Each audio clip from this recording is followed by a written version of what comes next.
할렐루야. 오늘 계속해서 사도행전 4장입니다. 우리 읽겠습니다. 12절까지. 사도들이 백성에게 말할 때에 제사장들과 성전 맡은 자와 사두개인들이 이르러 예수 안에 죽은 자의 부활이 있다고 백성을 가르치고 전함을 싫어하여 그들을 잡음에 날이 이미 저물었으므로 이튿날까지 가두었으나 말씀을 들은 사람 중에 믿는 자가 많으니 남자의 수가 약 5천이나 되었더라. 이튿날 관리들과 장로들과 서기관들이 예루살렘에 모였는데 대제사장 안나스와 가야바와 요한과 알렉산더와 및 대제사장의 문중이 다 참여하여 사도들을 가운데 세우고 묻되 너희가 무슨 권세와 누구의 이름으로 이 일을 행하였느냐? 이에 베드로가 성령이 충만하여 이르되 백성들의 관리들과 장로들아, 만일 병자에게 행한 착한 일에 대하여 이 사람이 어떻게 구원받았느냐고 오늘 우리에게 질문한다면 너희와 모든 이스라엘 백성들은 알라. 너희가 십자가에 못 박고 하나님이 죽은 자 가운데서 살리신 나사렛 예수 그리스도의 이름으로 이 사람이 건강하게 되어 너희 앞에 섰느니라. 이 예수는 너희 건축자들의 버린 돌로서 집 모퉁이의 머릿돌이 되었느니라. 다른 이로서는 구원을 받을 수 없나니 천하 사람 중에 구원을 받을 만한 다른 이름을 우리에게 주신 일이 없음이라 하였더라. 말씀만 읽어도 막 가슴이 뜨거워지지 않습니까? 오순절날 성령의 충만함을 받은 이후에 달라진 것이 있습니다. 뭐냐? 사도들의 말이 달라졌어요. 사도들의 말에 능력이 있고 사도들의 말에 하나님의 권능이 따랐습니다. 그리고 그 권능의 말씀을 들은 사람 중에 믿는 자가 점점 많아지기 시작했습니다. 그러나 동시에 복음을 전하는 일에 큰 반감을 가진 대적자들도 많아졌습니다. 그런데 아이러니하게 이 대적자들이 누구냐? 대제사장, 바리새인들, 사두개인들, 서기관들, 백성의 장로들이었다는 것. 시작. 사도들이 백성에게 말할 때 제사장들과 성전 맡은 자와 사두개인들이 이르러 예수 안에 죽은 자의 부활이 있다고 백성을 가르치고 전함을 싫어하며. 여러분, 사단은 죽은 자의 부활, 특별히 예수 안에서의 죽은 자의 부활이 있다는 것을 싫어합니다. 그걸 전하는 것을 싫어합니다. 여러분, 전도 대상자를 놓고 기도하는데, 복음을 전하는데, 접촉점을 가지고 계속 준비하는데 사단이 좋아할까요? 싫어합니다. 사단이 싫어요. 언제나 예수 그리스도의 부활에 마땅. 왜? 사망 권세를 자기가 갖고 있는데 사단이. 예수님이 그 사망 권세를 깨고 부활하셨기 때문에. 그래서 부활절이 우리 그리스도인들에게 있어서 가장 귀한 날이에요. 부활. 크리스마스 그래도 중요하지만 더 중요한 부활절이에요. 부활절. 이제 다음 주 3월 31일이 부활주일이잖아요.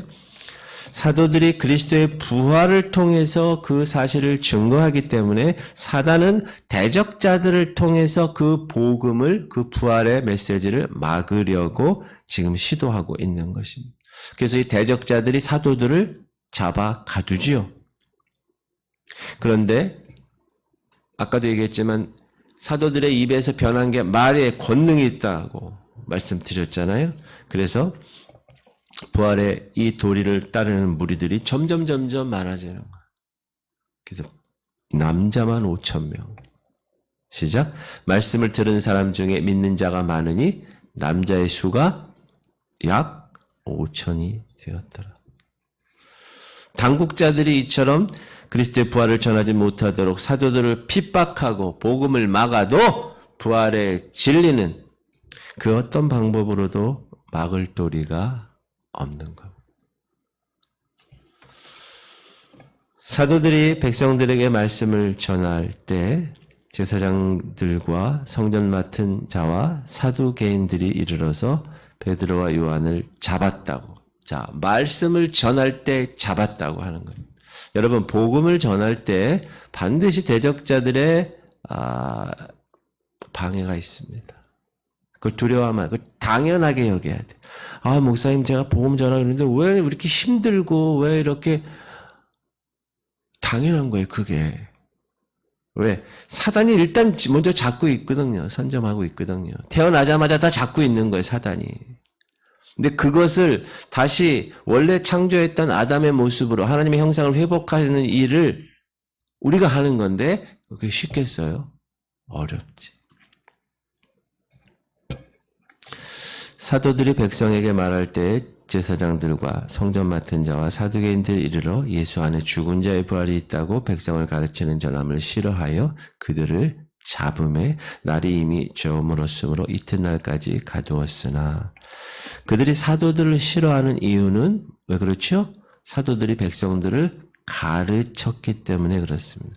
원래 백성들을 가르치는 사람은 서기관이나 율법사들이 하는 일입니다. 그런데 백성들을 이 성령 충만하여서 이 제자들이 가르치는 거예요. 그러니까 싫어하죠. 자기 밥그릇인데. 그리고 대적자들이 사도를 싫어하는 이유 중에 또 하나가 뭐냐면 사도들이 자꾸 예수가 죽은 자 가운데서 다시 살아났다고 하는 그 말을 통해서 자기들에게 도전하는 거예요. 그러니까 싫어하죠. 그래서 이제 이튿날 관원들과 제사장과 장로들과 서기관들이 예루살렘에 모였을 때 이제 잡은 사도들을 가운데 두고 신문하기 시작합니다.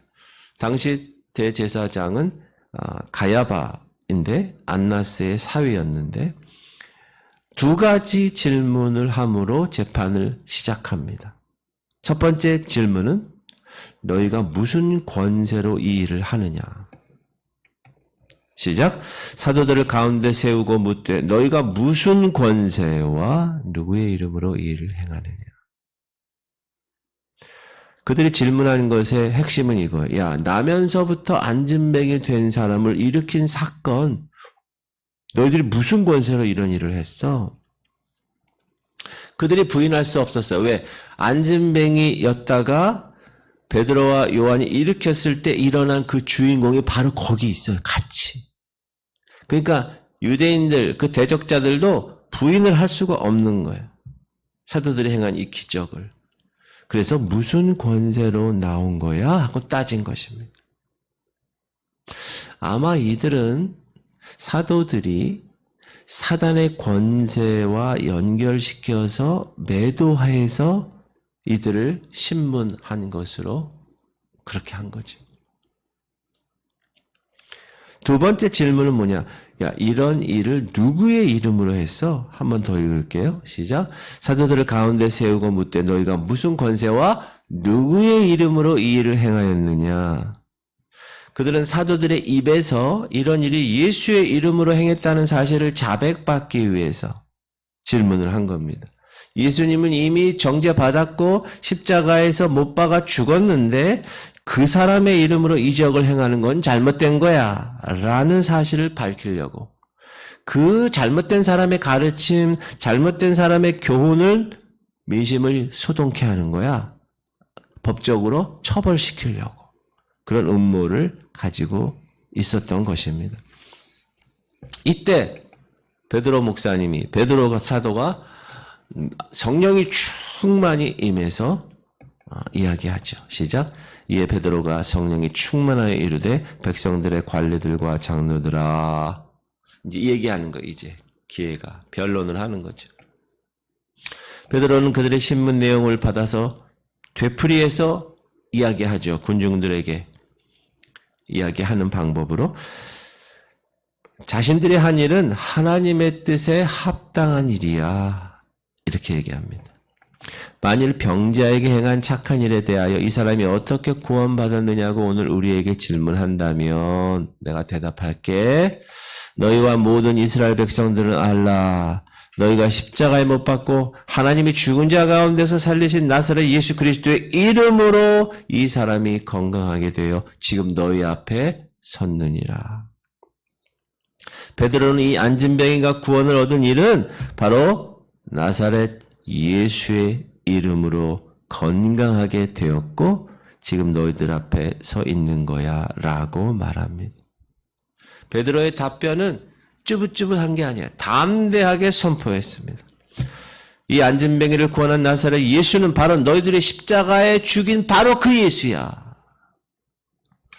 그런데 그 예수를 하나님께서 죽은 자 가운데서 다시 살리셨어. 그리고 우리들도 이 나사렛 예수의 이름으로 이 사람을 건강하게 했고 지금 이 자리에 너희들 앞에 서 있는 거야 라고 말합니다. 이 베드로가 아주 성령 충만하여 답변한 이 답변을 듣고 그들은 입을 다물었죠. 베드로는 이제 그의 답변의 클라이막스에 이릅니다.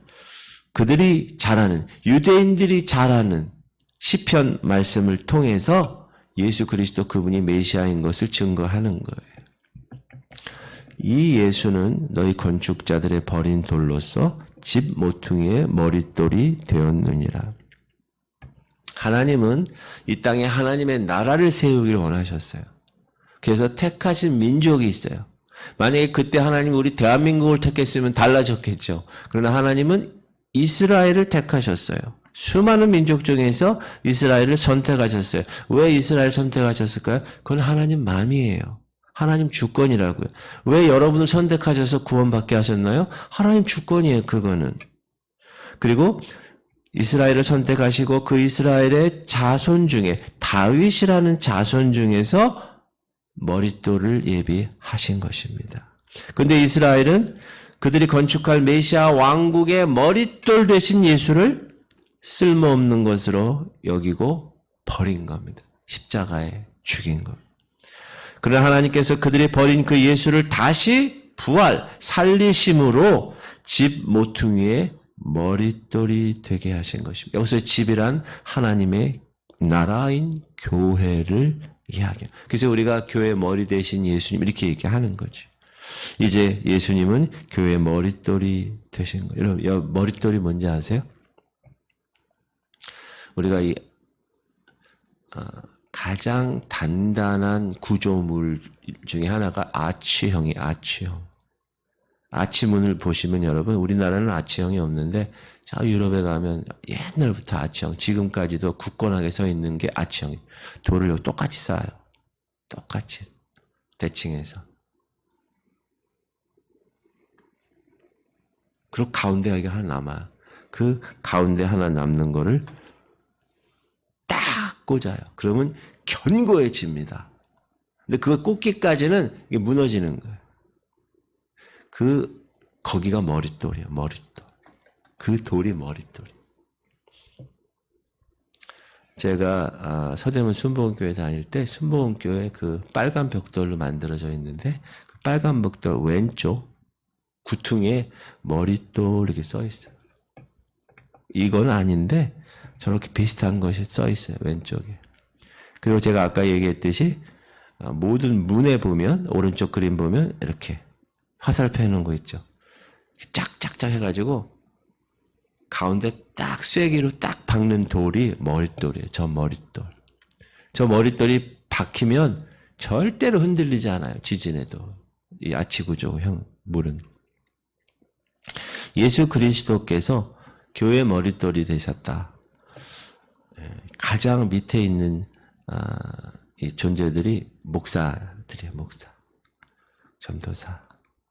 장로, 관사, 집사, 성도, 세가족. 세가족이 제일 높은 거예요. 그러고 나서 예수님이 탁 아구를 맞추시는 거예요. 그러면요, 교회가 흔들리지 않아. 그런데 목사가 여기 올라와가지고 교회를 막 좌지우지하고 막 이러면 곤란해지는 거예요. 교회가 아니에요. 그 동호회야, 동호회. 일주일에 한 번 모여가지고 한 번 노래 부르고 밥 먹고 가는 동호회예요. 여러분, 교회는 동호회가 아닙니다. 교회는 그리스도의 핏값으로 산 공동체예요. 예수 그리스도의 그 십자가 사건, 부활 사건, 승천 사건 이후에 교회가 세워진 것이기 때문에 그래요. 베드로는 결론적으로 그 대적자들에게 예수의 이름이 in the name of the Jesus name of the Lord. 이 병자를 고치신 일에 적용된 것만 아니라 정말로 그 이름은 사람을 구원하는데 능력의 이름이다. 그렇게 선포하면서 마지막으로 결론으로 이렇게 얘기하죠. 시작. 다른 이로서는 구원을 받을 수 없나니 천하 사람 중에 구원을 받을 만한 다른 이름을 우리에게 주신 일이 없음이라 하였더라. 그러므로 사랑하는 성도님들, 구원을 받을 만한 이름 예수라는 걸 꼭 기억하시고 이 예수를 증거하는 예수의 증인들이 되시기를 주님의 이름으로 축복합니다. 그 어떤 이름도 하나님은 우리에게 예수 이름 외에 구원을 받을 만한 이름을 주신 적이 없다고 분명히 얘기했어요. 그래서 오직 예수, 오직 예수. 그 이름을 증거하는 이 시대 베드로들 다 되시기를 주님의 이름으로 축복합니다. 기도합시다. 주님, 우리 성도님들 부활을 믿는 신앙을 갖게 하시옵소서.